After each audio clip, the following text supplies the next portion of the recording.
Hello বন্ধুরা, welcome to দুষ্টু lifestyle. আর তোমাদের জন্য নিয়ে এসেছে আজকের একটা নতুন বড় ধামাকা আপডেট। কি সেটা দেখতে হলে অবশ্যই চ্যানেলটি সাবস্ক্রাইব করে পাশে থাকবে। কি সেই ধামাকা? ধামাকা হলো, যারা এতদিন ধরে লক্ষ্মীর ভান্ডার পেয়ে এসেছো তারা কি আদৌ অন্নপূর্ণা ভান্ডার পাবে? তো একদম টেনশন করবে না। আমি জানি এটা নিয়ে প্রত্যেকটা দিদিরা, প্রত্যেকটা কাকিমারা টেনশনে আছো। তো আমি তোমাদেরকে বলবো, একদম টেনশন করো না। তোমরা কিন্তু যারা এতদিন ধরে লক্ষ্মীর ভান্ডার পেয়ে এসেছো তারা পাবে, কিন্তু কারা পাবে না, যারা এসআই এর তালিকা থেকে নাম বাদ হয়েছে তারা কিন্তু এখন পাবে না। এবার অনেকে বলবে যে দিদি, আমার সমস্ত কিছু ঠিকঠাক আছে, কিন্তু কিছু ভুলের কারণে আমার নামটা কিন্তু কাটা পড়েছে, তাহলে আমি কি পাবো? অবশ্যই তুমিও পাবে, কিন্তু তার জন্য নতুন করে তোমাকে আবারও জমা দিতে হবে, কারণ তোমাকে এই মুহূর্তে কিন্তু অন্নপূর্ণা ভান্ডার দেবে না। এবার আমরা অন্নপূর্ণা ভান্ডার কত থেকে কত বয়স পর্যন্ত পাবো? 18 থেকে 60 বছর পর্যন্ত পাবো। আপাতত এই খবরটা আছে, হয়তো পরে আরো বাড়ানোর সম্ভাবনা থাকলেও থাকতে পারে, কিন্তু সেটা আমি শিওর না। এবার কথা হলো যে যারা নতুন তারা কি করবে, তাদের নতুন করে যেরকম আমরা লক্ষ্মীর ভান্ডার যখন পেয়েছি তখন কিছু রুলস মেনে কিন্তু আমাদের কিছু ডকুমেন্টস দিতে হয়েছে। তারপরে কিন্তু সেই ডকুমেন্টসগুলো নেওয়ার পরে একটা প্রমাণপত্র যাকে বলে, নেওয়ার পরে কিন্তু আমরা লক্ষ্মীর ভান্ডার পেয়েছি।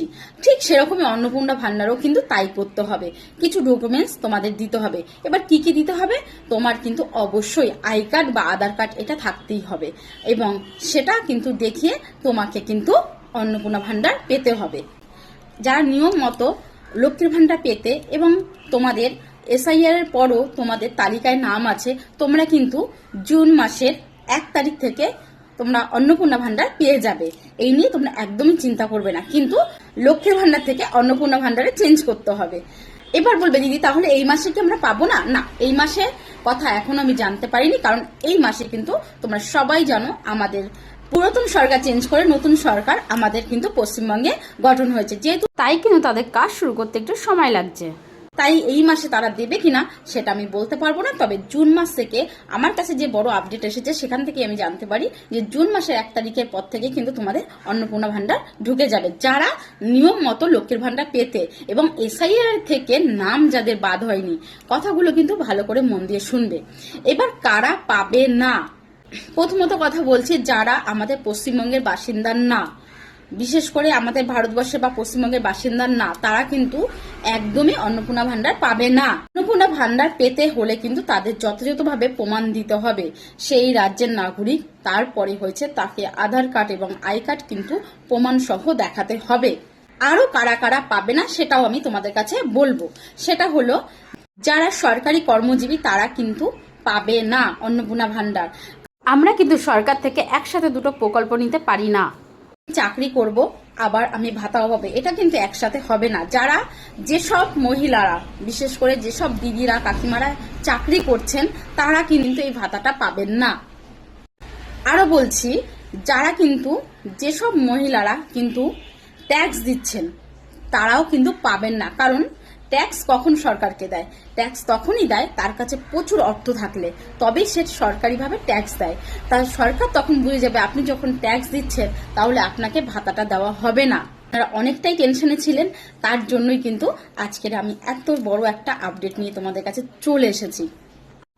এবার বলবে দিদি, আমি ট্যাক্স দিই তো, আমি তো সরকারি চাকরি করি না, তাহলে আমি কেন পাবো না? দিদি ভাই, আপনি ট্যাক্স দিন, আপনি সরকারকে ট্যাক্স দিচ্ছেন, তাহলে সরকার বুঝতে পারছে আপনার কাছে অনেক অর্থ আছে।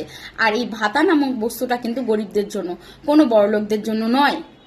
এর জন্য কিন্তু আপনি পাবেন না। আর সরকারি যারা কর্মজীবী, বিশেষ করে দিদিরা, তারাও কিন্তু পাবেন না, কারণ সরকার থেকে একটা যোজনা নেওয়ার পরে, একটা চাকরি হোক যে কোনো জিনিস হোক না কেন, আপনি একটা যখন সরকারের কাছ থেকে কিছু নেবেন সে কিন্তু দ্বিতীয়বার অন্য কিছু নিতে পারেন না। এটা কোনো নিয়ম মাফিক না। আমি আপনাদের আশা করি বোঝাতে পেরেছি কারা অন্নপূর্ণা ভান্ডার পাবে আর কারা পাবে না। এসআইআর যাদের নাম ভুল করে বাদ দেওয়া হয়েছে তারা নতুন করে আবেদন করবেন। আপনারা কিন্তু তারপর থেকে আপনাদের অ্যাকাউন্টেও টাকা ঢোকা শুরু হয়ে যাবে। আর সবাইকে শেষে বলে রাখি, অ্যাকাউন্টটা কিন্তু নিজের নামে হতে হবে। অ্যাকাউন্টে যদি নিজের নামে না থাকে অন্নপূর্ণা ভান্ডার কিন্তু তাহলে আপনার অ্যাকাউন্টে ঢুকবে না। তাহলে আপনারা বুঝতেই পেরেছেন কি কি নিয়ম থাকলে আপনারা অন্নপূর্ণা ভান্ডার পেতে পারেন। তো আজকের ভিডিওটা আমি এখানেই শেষ করছি। সবাই ভালো থাকবেন, সুস্থ থাকবেন, আর অন্নপূর্ণা ভান্ডার নিয়ে অবশ্যই কমেন্ট করে জানাবেন 1 তারিখে আপনাদের অন্নপূর্ণা ভান্ডার ঢুকেছে কিনা।